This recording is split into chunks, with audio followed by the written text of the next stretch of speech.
उन दो युवकों के दावे को जिन्होंने स्टिंग ऑपरेशन में ये कबूल किया था कि पुलिस ने हमें 2 घंटे का वक्त दिया था कि जितना मुसलमानों की प्रॉपर्टीज़ को जला सकते हो, मुसलमानों के घरों को जला सकते हो, मुसलमानों को मार सकते हो, तुम्हें 2 घंटे की मोहलत दी जाती है। अस्सलामु अलैकुम वरहमतुल्लाहि वबरकातुहू। नादरीन इकराम, उम्मीद करता हूँ कि आप तमाम हज़रात खैरियत से होंगे।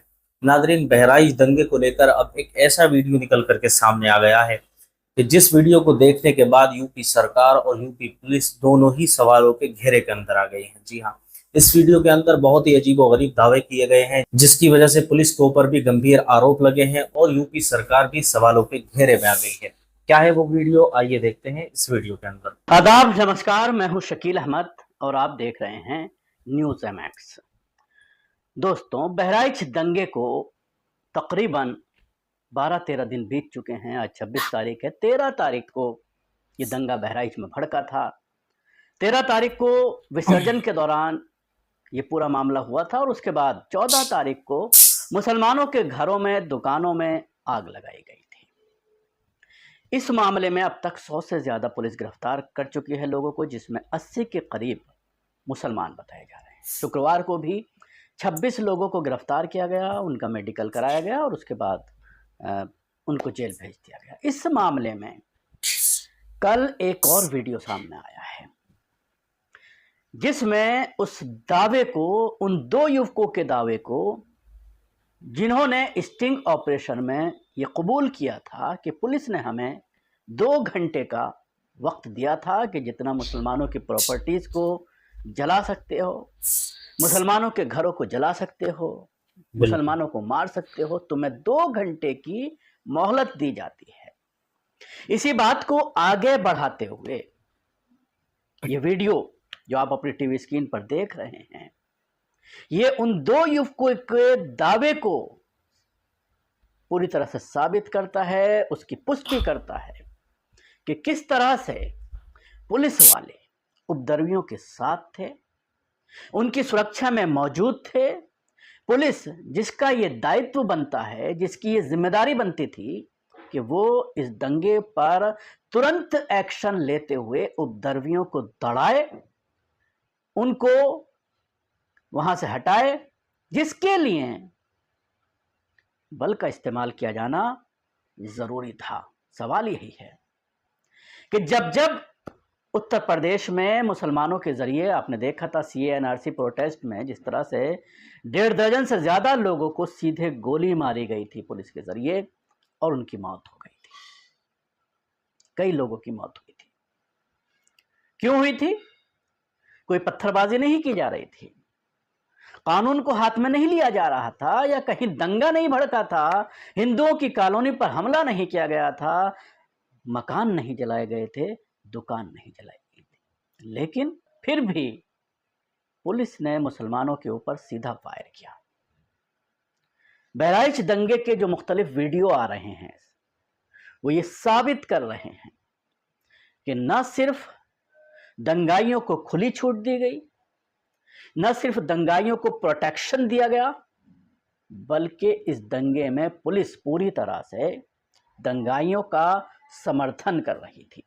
रोकने को तो आप भूल ही जाइए, कंट्रोल करने को तो आप भूल ही जाइए, बल का इस्तेमाल करना तो आप भूल ही जाइए, बल्कि उनको पुलिस के जरिए प्रोटेक्शन दिया जा रहा था कि अगर मुसलमानों के जरिए कोई एक्शन लिया जाता है, जो मुमकिन नहीं है क्योंकि मुसलमान अब इस तरह के जुल्म सहते सहते उसका आदी हो गया है।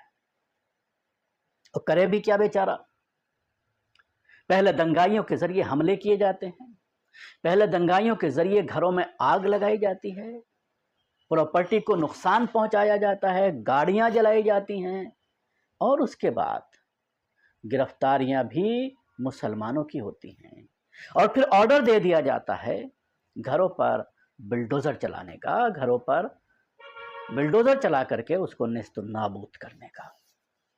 तो ऐसे में मुसलमान डरा सहमा कि कहीं उसका घर बिल्डोज ना कर दिया जाए, उसके ऊपर हमला ना कर दिया जाए, पुलिस उसको गिरफ्तार करके उसके पूरे परिवार को बर्बाद ना कर दे, इस डर की वजह से इस तरह के मामलों में सामने नहीं आता। बहराइच में भी यही हुआ। जिस गोपाल की हत्या का आरोप मुस्लिम परिवार पर लगाया गया है और उस हत्या के वक्त का जो वीडियो सामने आया है वो कई तरह के सवाल इन हिंदूवादी गुंडों के ऊपर खड़े करता है कि आप जब किसकी प्रॉपर्टी पर जाकर के हमला करेंगे, और सवाल यह है कि क्या वो गोली उस परिवार के जरिए चलाई गई जो लगी हैं गोपाल मिश्रा के। ये एक बड़ी जांच का विषय है, लेकिन जांच कौन करेगा? पुलिस ही करेगी। तो जाहिर सी बात है इस केस को खोल पाना नामुमकिन है पुलिस के लिए। और जो आरोप लगाए गए हैं मुस्लिम परिवार पर, उसमें से 2 लोगों का इनकाउंटर कर दिया गया, 3 को गिरफ्तार कर लिया गया, और जो धाराएं NSA वगैरह लगाई गई हैं, तो जाहिर सी बात है उनकी पूरी जिंदगी अब जेल में ही बीतने वाली है।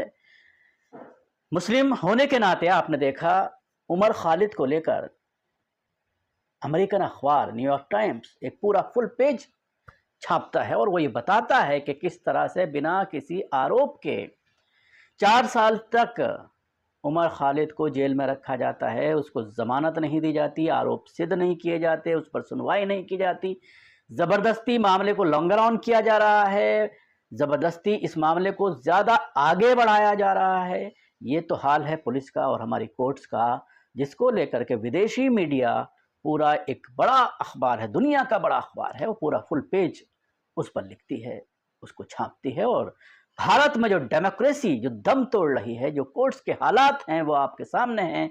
चीफ जस्टिस ऑफ इंडिया किस तरह से खुलेआम बाबरी मस्जिद को राम मंदिर बनाने के फैसले में, बाबरी मस्जिद को हिंदुओं को दिए जाने के फैसले को भगवान की मर्जी बता रहा है। तो आप फिर अंदाज़ा लगाइए किस तरह के फैसले इन जजेस हजरात के ज़रिए दिए जाते होंगे, किस तरह की मानसिकता इन फैसलों में इनके ज़रिए इस्तेमाल की जाती रही होगी। ये एक बड़ा सवाल है। तो बात की जा रही थी बहराइच की, तो बहराइच का एक वीडियो जिसमें पुलिस के साथ उपद्रवी एक गाड़ी को पूरी तरह से लाठी डंडों से तोड़ देते हैं और उसके बाद उसको आग के हवाले कर दिया जाता है। पुलिस तमाशाई बनी देखती है। गोली चलाने की बात तो छोड़ दीजिए, टीयर गैस तक का इस्तेमाल नहीं किया जाता, लाठी तक नहीं चलाई जाती, लाठी तक नहीं भांजी जाती, दंगाइयों को खदेड़ा नहीं जाता।